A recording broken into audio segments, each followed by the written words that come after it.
Working on a massive horror game takes a lot of time, effort, planning, and consistency to achieve success. This video is not an example of that. Instead, this video is a demonstration of one of my biggest challenges I face while developing games as a solo developer, failing to look at the big picture and getting caught up in unnecessary details.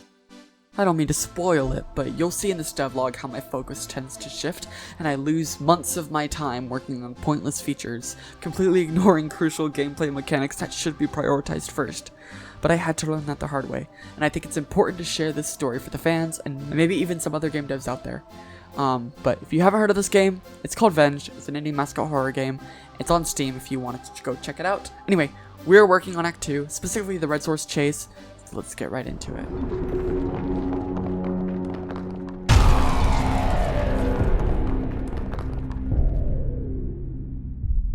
Alrighty, so here we go. So you can see that she does glance at things as we move, but like you just saw there, it's a little bit weird. It doesn't look very natural. Like, she's walking with her head backwards, and then when she looks at something, it's not like a startled look. It's more like a, oh, what's that? Which isn't exactly what I'm going for. I think from here what we need to do is make it so her head rotation is faster, so it's like a quick glance instead of, what is that? So I'm gonna work on that. So to implement this, what we need to do is actor, head, set lerp speed. And let's set this to something pretty high. Set it to 15 maybe, so that's 3 times faster. So let's see if this works. Alright, let's give this a shot. So if we follow her around, okay. It does look like her head is moving really quickly now, which doesn't look the best. That looks pretty good. That looks good as well. But it seems like the problem is that her head is looking back too quickly. Like, it doesn't feel like her head is attached to her body. I think I know the problem. So when we are preserving the state to save what she was looking at before we tell it to glance, we are not saving its lerp speed. So then, inside of this applied preserved state, we can go at the very bottom here and do preserved lerp speed. So what this will do is after her glance has finished, it'll rotate back to where it used to be with the same speed that it used to be. Alrighty, so if we follow Lucy here, you can see her glancing is significantly more realistic. That looked really nice. And you can see that she's properly responding to stuff that appears before her. And then if we stop, she waits for us. And if we were to back up, she'll start coming towards us, just like we'd expect. Let's see. Ooh, that's a little off. You can tell she's not looking in the right direction. But it's a little weird when she's walking backwards, but her feet obviously aren't. So in terms of next steps, I think that animating or making her feet procedural would really help in this situation. That's a huge task, so I'm gonna get started on that.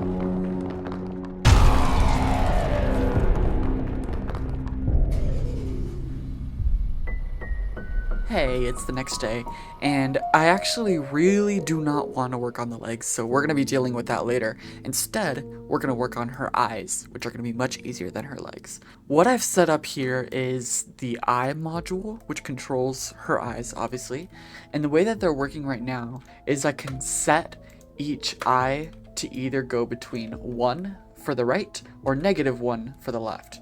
Right, and that's same with up and down. So I can control each eye individually like this, and this should hopefully make it super easy to control her eyes.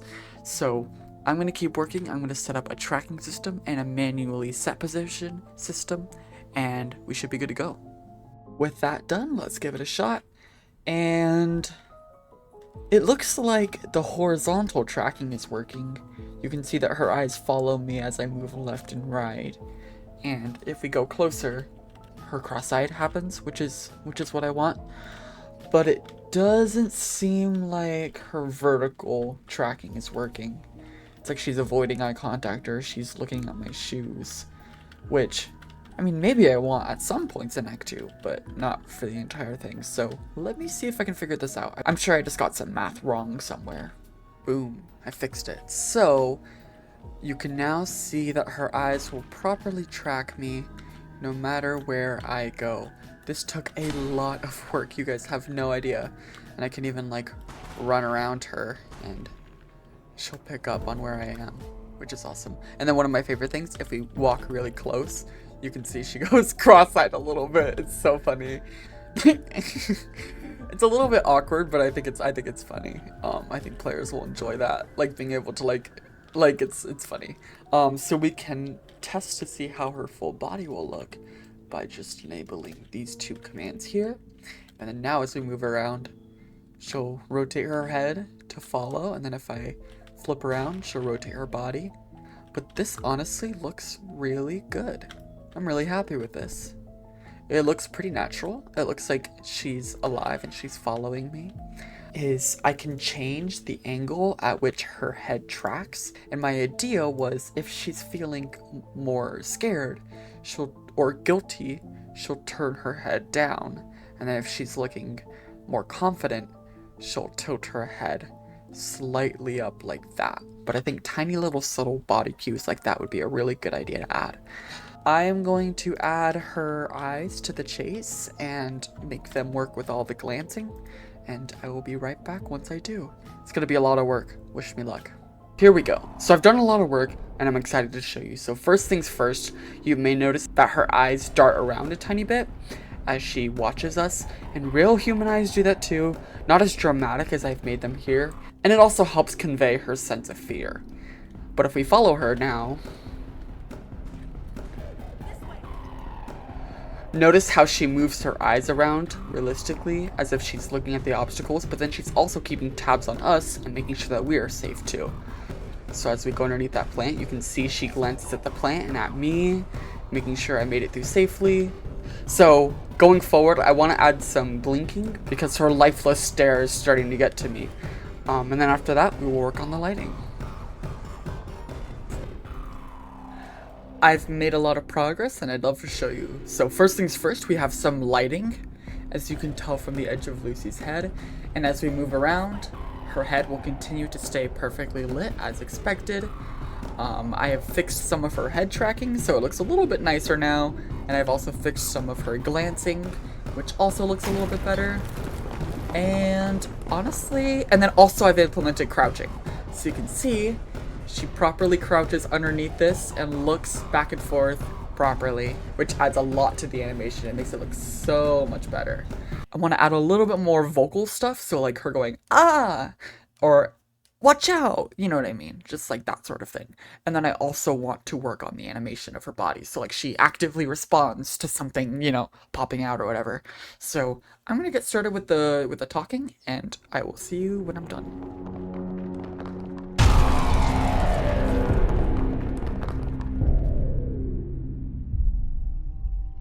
Typically in Venge, the way that I implement audio is I have an audio file here coming straight from the voice actor. Then I have a component inside of Unity with some metadata, for example, subtitles. Then I just connect the audio file right into there, and then I play it in the game. Now, this works, but for Lucy I need something a little bit more complicated. So I'm imagining a system like this, where we have our initial voice line. Let's say it's, hey, come sit in this chair. And then we have different varieties of the same voice line that can play based on how much Lucy trusts us. So, for example, let's say that she doesn't trust us at all. She might play this version of the voice line, which is perhaps a little bit more cold, or a little bit more direct. Versus if she trusts us a lot more, she might play a more humorous voice line that has some jokes in it. Stuff like that. And then, on top of that, she'll have an idle loop of voice lines that can play based on if the player is doing nothing. So if we use our example of, hey, come sit in this chair, these idle voice lines might be, are you going to sit in the chair? Come sit over here, etc., etc., etc.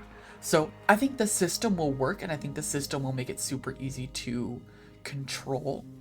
But I'm going to think about this a little bit more and implement it, and I will catch you when I'm done.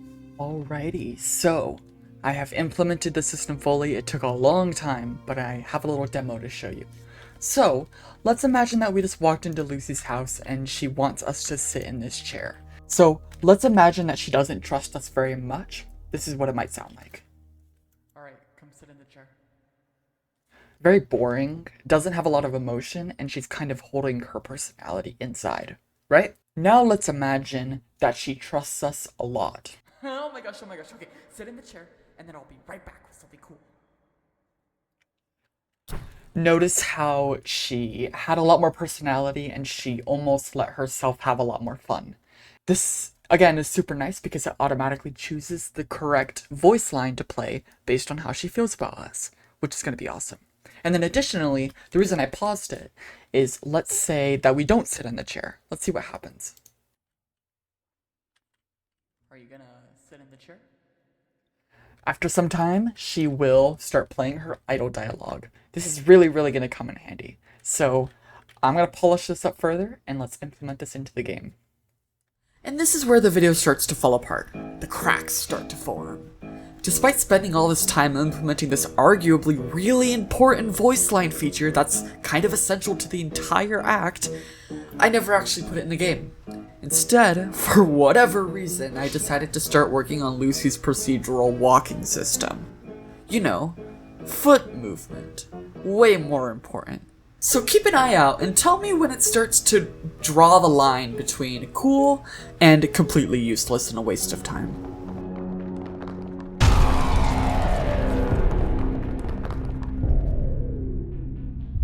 Alrighty, so let's walk through how this procedural walking system works.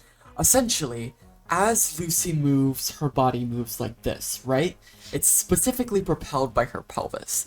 So what we do is, as her body moves, we'll keep her foot angled at the original position, and then we'll constantly be calculating a ray that shoots all the way down onto the ground and hits the ground, right?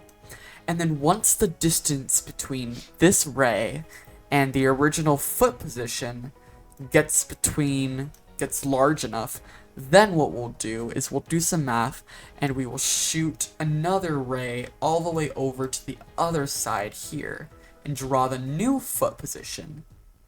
And then from here, we'll have her foot swing all the way over, handled by the animation system, and land right there. So the pelvis is still in the same spot, but the foot swings over, and then by the time the pelvis moves, it aligns up like that. That's basically it. It's super simple. Obviously there's a little bit more complex math that goes into like the animation side of it, but we will deal with that later. For now, let's just get this implemented. So, I've got the first steps of that implemented, and here is what that looks like. You can see that it kind of resembles walking, but it's mainly just teleporting. Now, I haven't set up the animation part of it yet, so this is expected. And you can see that her feet usually are oscillating, but sometimes they kind of bunny hop together, which isn't ideal. But it does seem to naturally prefer to oscillate back and forth, which is looking awesome. So now what I'm going to do is I'm going to work on setting up the animation so her feet move slowly between the different points, and we will go from there. She now takes steps, and it looks nice. But you might have noticed it does look a little wonky. Her legs seem to be flying out a little bit more than, you know, we would ideally like. Like for example, right here. The positioning of them seems a little off. As well, when she kind of follows us like this, it seems like they're lagging behind her, which we'll need to fix. And also they're facing completely the wrong direction. You can see here that they are lagging a bit behind, which is not ideal. I'm going to work on that. I'm going to work on the positioning, etc., and I'll catch you when I do.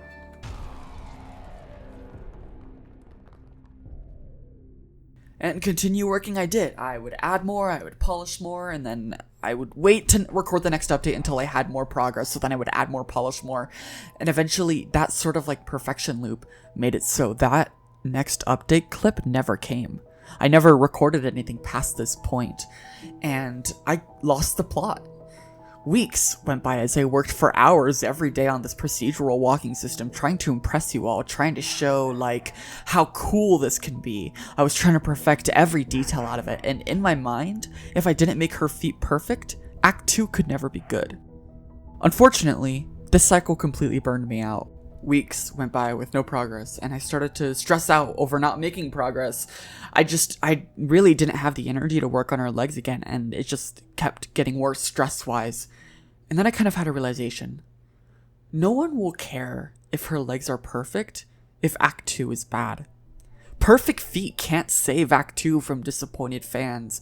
And then furthermore, it hit me, if Act 2 is good, people won't care if her feet slide a little bit.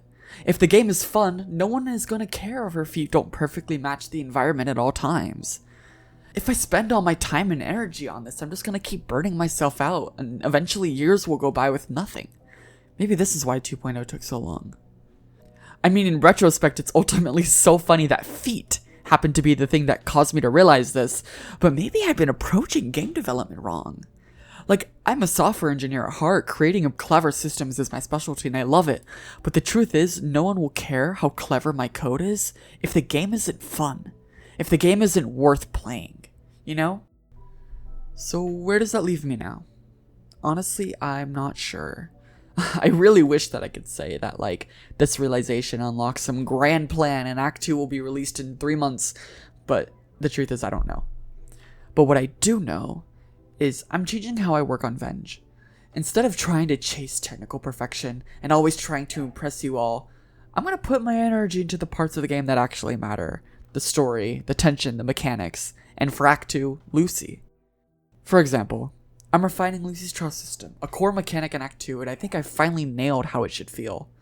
I'm continuing to shape the story, cutting unnecessary fat, sharpening the mysteries, and making everything feel tighter. I'm shifting my focus away from trying to perfect this red source chase and onto new scenes to hopefully, expand Act 2 and actually make it come out. So, while this video doesn't end with some big flashy reveal or a to be continued, I'm leaving you all with clarity and a lesson. I've learned that things don't have to be perfect to be great.